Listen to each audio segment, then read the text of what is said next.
Hi, herzlich willkommen zu einer exklusiven Folge von Histutorial, dem Geschichtstutorial des Deutschen Historischen Museums, das Fragen an die Geschichte einfach mal anders stellt. Mein Name ist Mirko, ihr kennt mich vielleicht auch als Mr. Wissen to go und unsere Frage heute lautet: Wie lernt man demokratisch? Lernen, ja, das beginnt dann meistens so in der ersten Klasse mit dieser wunderbaren Schultüte, die man bekommt, oder Zuckertüte, wie auch immer das bei euch heißt. Meine war ein bisschen größer, ehrlich gesagt. Wäre ich enttäuscht gewesen mit so einer kleinen Tüte. Aber klar ist, Bildung ist eine wichtige Sache.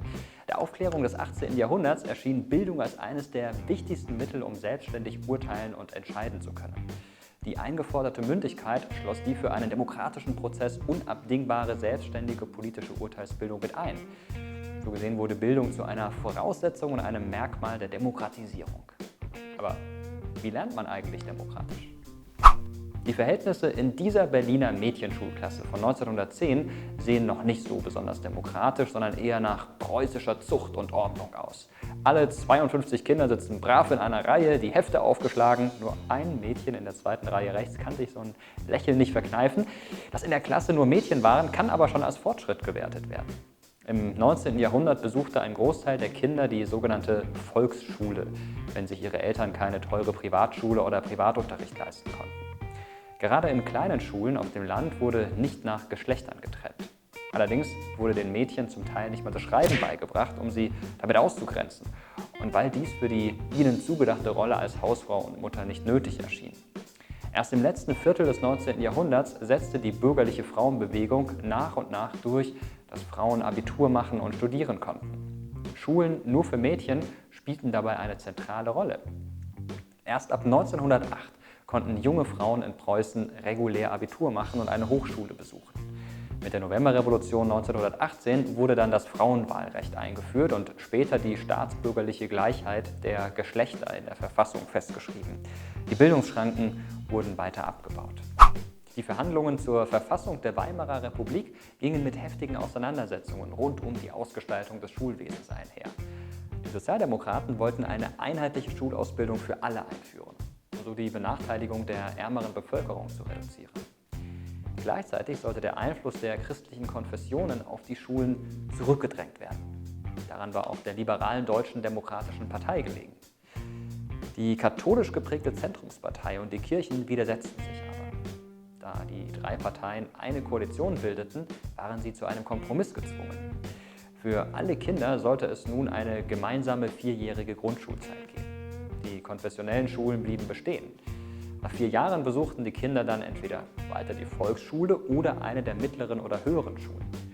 Zum Hochschulstudium berechtigten weiterhin das altsprachliche Gymnasium, das Realgymnasium oder die Oberrealschule und die neu geschaffene Deutsche Oberschule.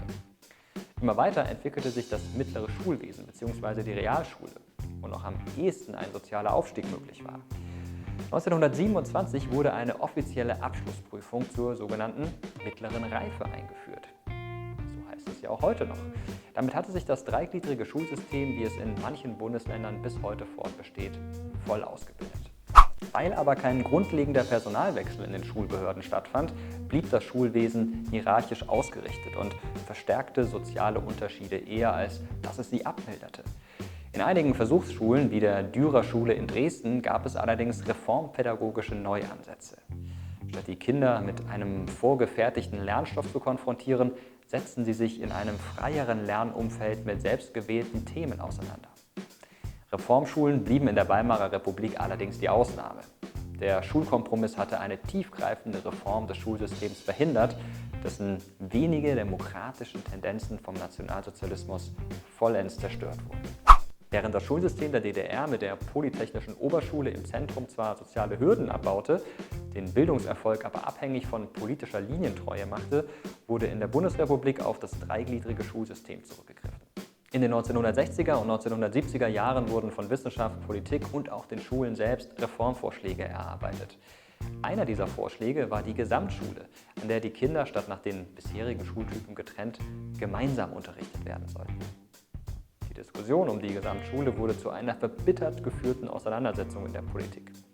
Im Prinzip dauert diese Debatte bis heute an und hat verstärkt durch den Föderalismus zu einer vielfältigen Schullandschaft mit integrativen oder additiven Gesamtschulen wie auch Gemeinschaftsschulen sowie Fachoberschulen neben den bisherigen Schultypen geführt.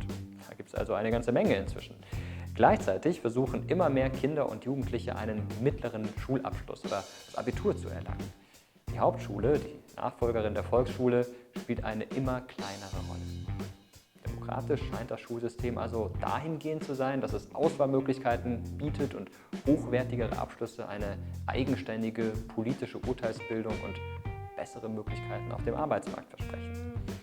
Die internationalen Untersuchungen der OECD, die sogenannten PISA-Studien, zeigen aber immer wieder auf, dass es in der Bundesrepublik einen verhältnismäßig starken Zusammenhang zwischen dem Bildungserfolg der Kinder und der sozialen Stellung der Eltern gibt. Gerade Kinder mit Migrationshintergrund werden nur unzureichend gefördert.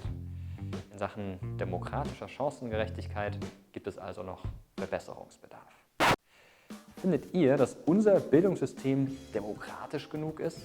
Ist ein Riesenthema, über das man stundenlang sprechen könnte. Ihr könnt stundenlang schreiben, wenn ihr wollt, gerne in den Kommentaren. Danke schon mal dafür und danke fürs Zuschauen.